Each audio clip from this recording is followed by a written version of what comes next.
Hello guys and gals and welcome!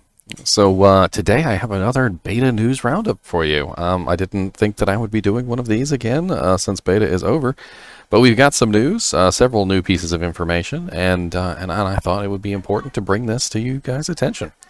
So the first thing that we're going to bring to your attention is actually this little piece of tidbit of information.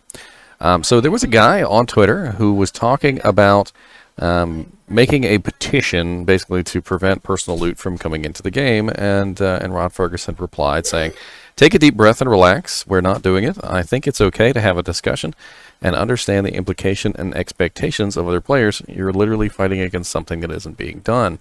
But that kind of is just the surface, because he responded to several people, so we have to go a little bit further, and you see that he also says, "Hi again, Rod. If your team is considering Plute and D2R, please do a timer instead, then both sides can pick up the item. Let's say you have 2 to 3 seconds to pick up the item on the ground before it's visible to everyone else, but I prefer FFA like D2, let the game stay unique. Hey, first, I only said it was a thing that we discussed, and if we were ever to do it, we would make it an option for the game you create so that people have to opt into that style. It's definitely not happening at launch."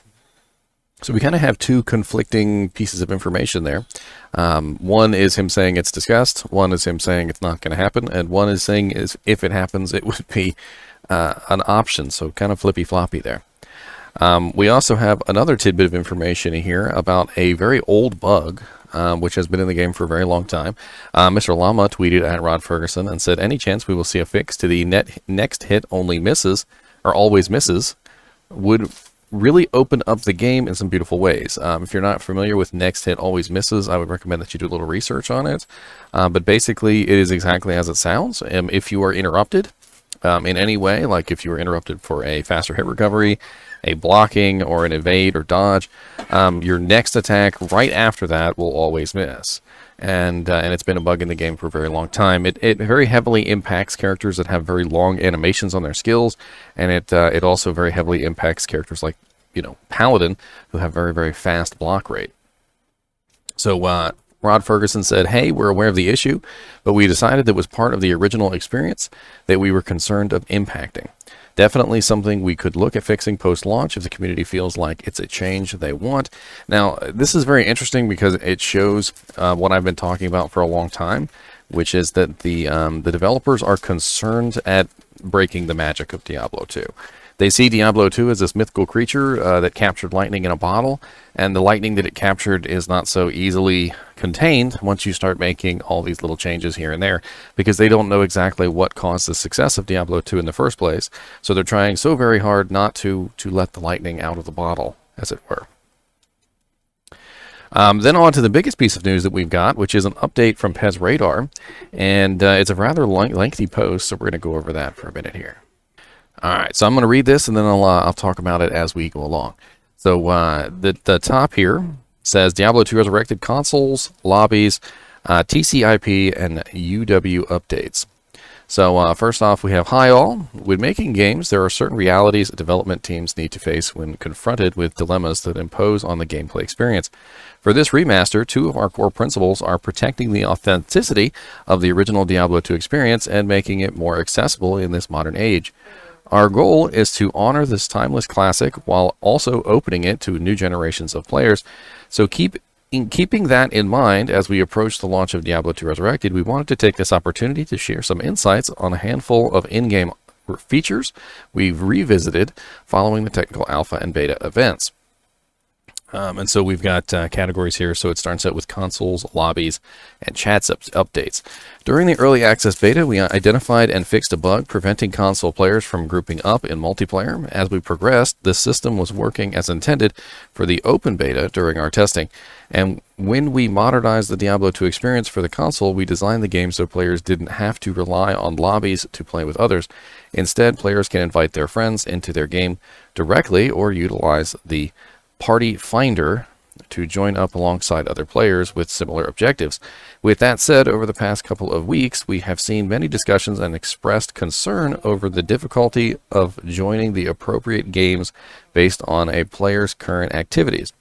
In beta, finding other parties on console was confined to a few conditions. For example, if the player was on an identical quest as you, with a similar character level and the same difficulty, you could join into that other player's multiplayer session. For modes such as PvP or the cow level, console lobbies don't propagate until you hit a few minimum requirements. For PvP, players need to reach level 9. For the cow level, players need to complete that challenge on their own front first, which is stupid because you can go into the cow level without having to actually have access to the cow level via your own creation.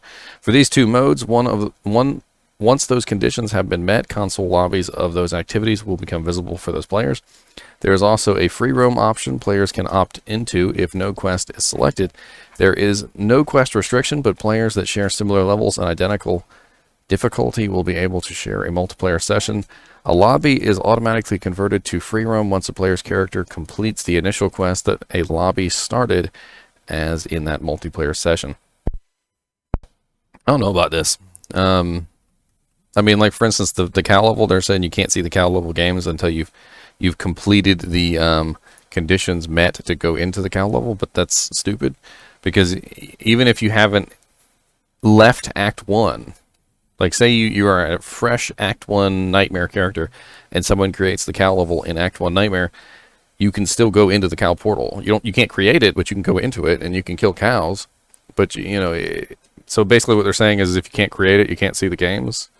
That's stupid.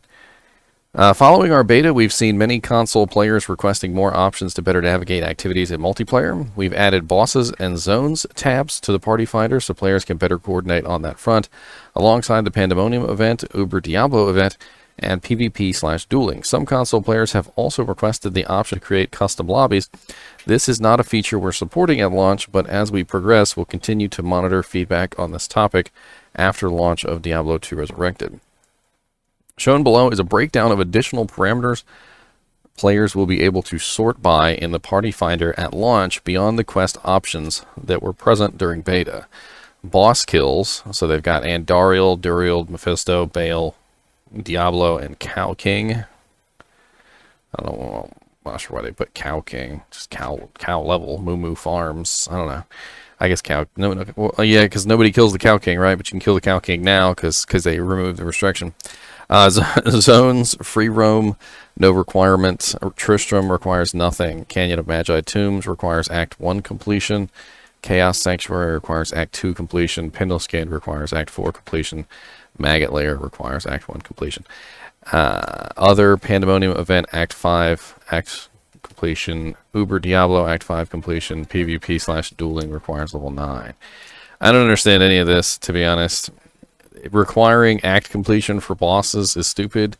There's many times I've joined games for no other purpose than to ask for waypoints, and if I see like somebody doing Mephisto runs or Diablo runs or Baal runs, and I need like maybe an Act 3 waypoint or something, I will join an Act 3, Act 4, or 5 game and say, hey, can you toss me a waypoint? And they go, sure, no problem. But they're basically saying that if I don't complete Act 3, I can't join any games that have anything to do with Act 3. So if somebody is running a Mephisto game and I'm still in Act 2, I'm just not going to be able to see their Mephisto game at all, which is just really weird. So they're basically hiding specific games from players that haven't completed what their arbitrary objective goalposts are, which is just weird. Maybe I just want to join my friend's game who's farming Chaos Sanctuary and chat with them, and then I'll go to Act 1 and have some fun.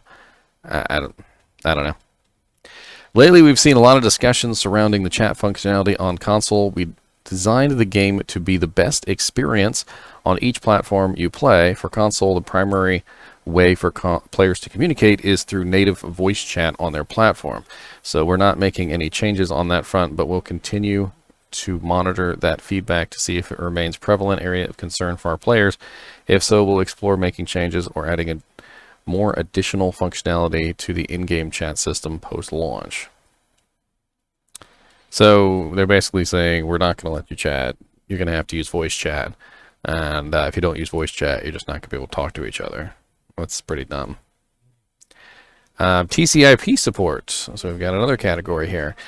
We initially announced the removal of Tcip support in our beta blog, noting that this functionality would not be present in the beta or in the final game. We wanted to take this time to share our insight on why we removed this feature. Following the technical alpha, we learned that this functionality was enabling significant security-related issues to our game. We're aware that removing this feature adds a large hurdle for talented multiplayer modders in our community. Still, our priority is to keep this game's ecosystem as secure as possible for all our players. Despite this change, a form of modding will still be possible. Players will have the ability to modify specific files, which include adjusting values of skills, items, and more. However, keep in mind the classic client of Diablo 2 will still exist, and that is not going away. Multiplayer mods will still be able to exist and thrive on that platform by our community there. This is a topic that we've touched on before, and I know a lot of people are upset about this, but there's a little quip there in what he said. I don't know if you guys noticed it, but basically what he said was, we are aware that removing this feature adds a larger hurdle for more talented modders, and I feel like that is a way of them admitting that they're not preventing the modders from being able to do their whatever they want to do, and that if they can find a way around the fact that TCP is turned off, they're probably going to look the other way, because that's exactly what that statement means. We're aware that removing this feature adds a large hurdle for talented multiplayer modders in our community. And what is a hurdle if not something to be conquered? That's a hurdle is literally a thing put in your way on purpose that you jump over, and you feel good about yourself for clearing the hurdle. And that's exactly what that means. So they're hoping that people are going to find a way around it anyway.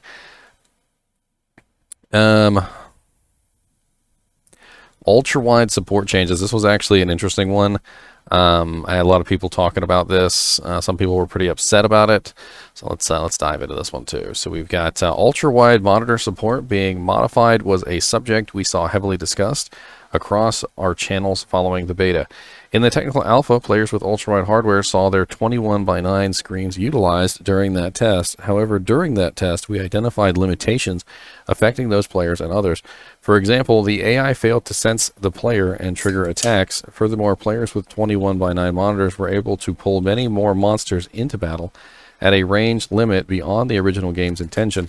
In a scenario where players, for example, playing a range class or attacking monsters with the 21:9 monitors could hit the enemies with the extra screen space, but the monsters would not pull or react, but could still be defeated. Ultimately, the AI doesn't register getting hit from that additional distance a 21:9 monitor provides. That's not intended, especially if you're sharing a game with a 16:9 user. To protect the integrity of everyone's experience and promote an equal playing field for all, those ultra-wide monitors will be able to have their game screen pure view extended to 19:9, the maximum length of the in-game limitation zones, with a vignette on the sides of the game screen. We recognize that players have spent a lot of money to assemble their 21:9 hardware setups, and seeing black bars may be frustrating for their experience, so we'll continue to watch these discussions and explore possible solutions that don't change how the game is played. To those of you who are participated in the beta event, we appreciate your time and feedback in making Diablo 2 Resurrected a better experience for those at launch. Please stay tuned, as we will be standing up new dedicated forums for the Diablo 2 Resurrected community to continue discussing the game and sharing their experiences. We are diligently working on getting everything ready for September 23rd release. We can't wait for everyone to get back to Rogue Encampment and begin their quest east, always east. Thanks to Diablo community team. So, very interesting about the ultra-wide monitor changes. They're basically saying that, in a nutshell, it's like an exploit. So, if you attack a monster that is at the maximum range of the monitor's limit, those monsters do not even act as if they're being attacked, and you can kill them for free, essentially. I wonder if that works on monsters like Diablo or Baal or Mephisto. Like if you got just the right position and you started attacking Mephisto or Baal or Diablo, would they just stand there and let you kill them? That definitely is a good reason to limit the screen space a little bit. And it doesn't sound like they limited the screen space like ridiculously. I mean, it went from a 21 by 9 to a 19 by 9, which is a reduction of 3 on the wideness. So it's still 19 by 9 resolution, which is pretty large. Still much larger than 16 by 9, which is again 3 down. I mean, I could definitely see why they did that. If there's a problem with the AI and the AI isn't reacting correctly and they can't do anything about it at this particular moment, like maybe they're not, maybe it's not even that they can't do anything about it. Maybe they're afraid of changing the AI's reaction settings. Maybe they think it will break the game, which it could. If monsters can aggro from further away than before, then that could potentially cause issues. So who knows? That could change a lot of things. Tcip support being taken away, they kind of doubled down. They're like, yes, we're still taking it away. We're sorry, everybody. We didn't mean to piss everybody off, but it's still going to be changed. And I feel like they're nodding toward the modders, and they're trying to tell them to try anyway, which I think is kind of interesting. I mean, they're literally saying we're aware this feature adds a large hurdle. But they're also saying down here, despite this change, modding will still be possible, or they're saying a form of modding will still be possible. But I can almost guarantee you that if the modders put their minds to it, they're probably going to figure out a way around this. I said it in my last video, and I'll say it again. These modders have pretty much taken apart this game and put it back together. They have the alpha version, and they have the original code that includes the Tcip support, so I really doubt they're going to have any trouble re-adding it in later if they need to. And then we come to this consoles, lobbies, and chats update, and it's really weird. It's almost like they're dedicated to preventing the players from being able to join games, whenever they want to whoever they want. Like they're trying to restrict the number of games down that you can see, that you can join on any given character. So if I'm a level 1 Act 1 noob, all I can see is level 1 Act 1 noob games, and I won't be able to join anything else other than level 1 Act 1 noob games. If I have only completed Act 3, then I can't see any Act 4, Act 5, or Cow King games, which is weird. I can't count the number of times I've gone into the cow level, having never defeated that boss's difficulty setting. So like for instance, if you're a normal difficulty like level 30 character and you haven't killed Bale yet, then you just can't see the Cow King. You can't see any of the Cow King games. It just seems really weird. I mean, that's one of the things that I would do is like maybe on like a level 35 character, I'd go join some cow runs, and I'd maybe try and get a little bit of equipment, some whites for socketing items, things like that. But they're basically saying you're not gonna be able to see them, which is weird. And I get that they're trying to make some sort of filter system here where you can filter down the games, and you can really kind of get to where you need to go, but at the same time it seems like they're being too restrictive. Like they're putting blinders on a horse, basically trying to lead you in the direction that you're supposed to go. And anybody who's played Diablo for a long period of time knows that you join games that you don't necessarily need to be in. Like say for instance you're magic finding and you want to kill Mephisto, and you find a game that's like Act 1 start in hell, and there's like 7 people in there. You join the game, and you get players 8 difficulty, drops, and you go kill Mephisto. Maybe you go kill Pintle Skin. Maybe you go kill Eldritch Rectifier. Maybe you go kill Shank. You do a little bit of magic finding while the other group is doing their thing, and everybody wins. You get your 8 players magic find, and they get their 8 players EXP. So I'm not sure about this. And then they also talked about the voice chat. So that was right here. So they're talking about the chat stuff, and I don't understand why any game wouldn't have the ability to type a chat. I mean, it's a very simple feature. There's nothing special about it. You're in a game and you want to type something to somebody. You type something to somebody. People have literally come into my channel saying that they purchased keyboard and mouse modifier cables so that they can plug a keyboard and mouse into their Xbox and their PlayStation 4 because they want to try and play the game with a keyboard and mouse. And here they're basically saying even if you have a keyboard, you're not going to be able to use it, which is weird. It's really weird, especially considering this is not a console game. So, you know, Diablo was made primarily as a PC game, and so taking away PC game features just because it's on console doesn't make much sense. Those features should still be in there, and the people who want to use them, who are used to those features on the PC version, for instance, should still be able to use those features. I don't... and then, you know, they're also saying here that they're not going to allow you to name your games. So, like, I can't, like, just make a game and go, like, Act 3, you know, Traversal, bring waypoint. Like, I can't just make a game how I want to make it. I've got to, like, put little tick marks on and hope people see, you know, hope people match up with the quest that I'm on. I mean, a lot of the times in Diablo, you don't match up. Like, that's the whole thing. You go through this process of, you're like, okay, I'm in Act 2, I've got the staff. Let's look for an Act 2 game. Can't find one. Okay, let's look for an Act 2 start game. Okay, I can't find one. Let's look for an Act 1 start game. And you find an Act 1 start game, and you join the game. You help them get to Act 2, and then when you help them get to Act 2, you're like, hey, I got the staff already. And they're like, yeah, cool, sweet, we can skip over at Act 2. And then you guys, you know, do the quests right up till the point where so that everybody's ready for the staff, and then you go kill Dariel, and you sync up in that way. So, you know, a lot of the times in Diablo, you're not synced up, and you have to sync up, you know, as you go.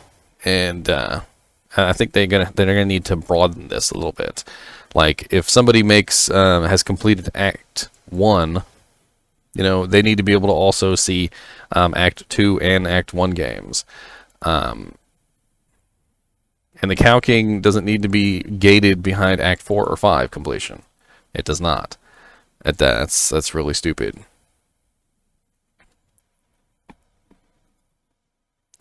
I mean, it's interesting that we got an update here after beta. This is the same, like, for instance, we got that update after the alpha, so it was like the technical alpha learnings, and I guess this is like the technical beta learnings, right?